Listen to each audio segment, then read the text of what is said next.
ಕರ್ನಾಟಕ ಪರೀಕ್ಷಾ ಪ್ರಾಧಿಕಾರದ NEET third round ರಿಸಲ್ಟ್ಗೋಸ್ಕರ ಮೆಡಿಕಲ್ ಹಾಗೆ ಡೆಂಟಲ್ ವಿದ್ಯಾರ್ಥಿಗಳು ವೆಯ್ಟ್ ಮಾಡ್ತಿದ್ದೀರಾ.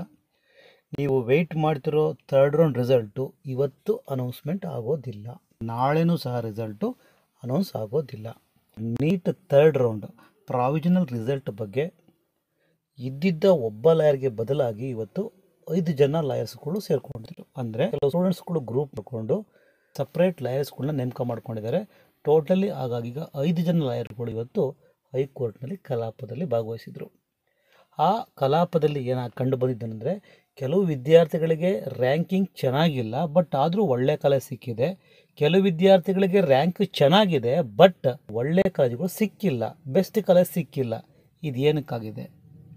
ಮತ್ತು MCCನಲ್ಲಾಗಲಿ ಅಥವಾ ಬೇರೆ ಬೇರೆ ಸ್ಟೇಟ್ಗಳಲ್ಲಿ ಹೊಸ ಕಾಲೇಜುಗಳಿಗೆ ನ್ಯೂ ಸೀಟ್ಗಳು ಆಡಪ್ ಆದಾಗ ಅದನ್ನು ಎಲ್ಲ ವಿದ್ಯಾರ್ಥಿಗಳಿಗೂ ಕೊಡಬೇಕು. ಬಟ್ ಅದಕ್ಕೆ ಇವರು ಕೆಲವು ವಿದ್ಯಾರ್ಥಿಗಳಿಗೆ ಅಡ್ಮಿಷನ್ ಆಗಿರೋ ವಿದ್ಯಾರ್ಥಿಗಳಿಗೆ ಅಥವಾ ಬೇರೆ ಬೇರೆ ವಿದ್ಯಾರ್ಥಿಗಳಿಗೆ ಅಪ್ಗ್ರೇಡ್ಗೆ ಅವಕಾಶನೇ ಕೊಡೋದಿಲ್ಲ. ಇದು ತಪ್ಪಲ್ವಾ? ಇವತ್ತು ಹೈಕೋರ್ಟ್ನ ಕಲಾಪದಲ್ಲಿ ನಾಳೆಗೆ ಕೋರ್ಟ್ ಅಡ್ಜಾಯ್ನ್ ಮಾಡಿತು.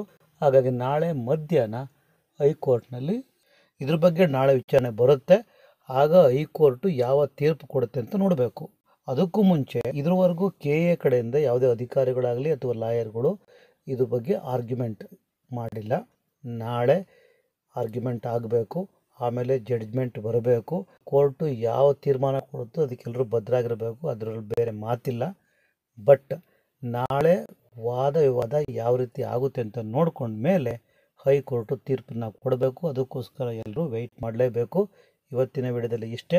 ರಿಸಲ್ಟು 29 ಹೈಕೋರ್ಟ್ನ ಕಲಾಪದಂತೆ ರಿಸಲ್ಟ್ ಇವತ್ತು ಮತ್ತು ನಾಳೆ ಅನೌನ್ಸ್ ಆಗ್ತಿಲ್ಲ.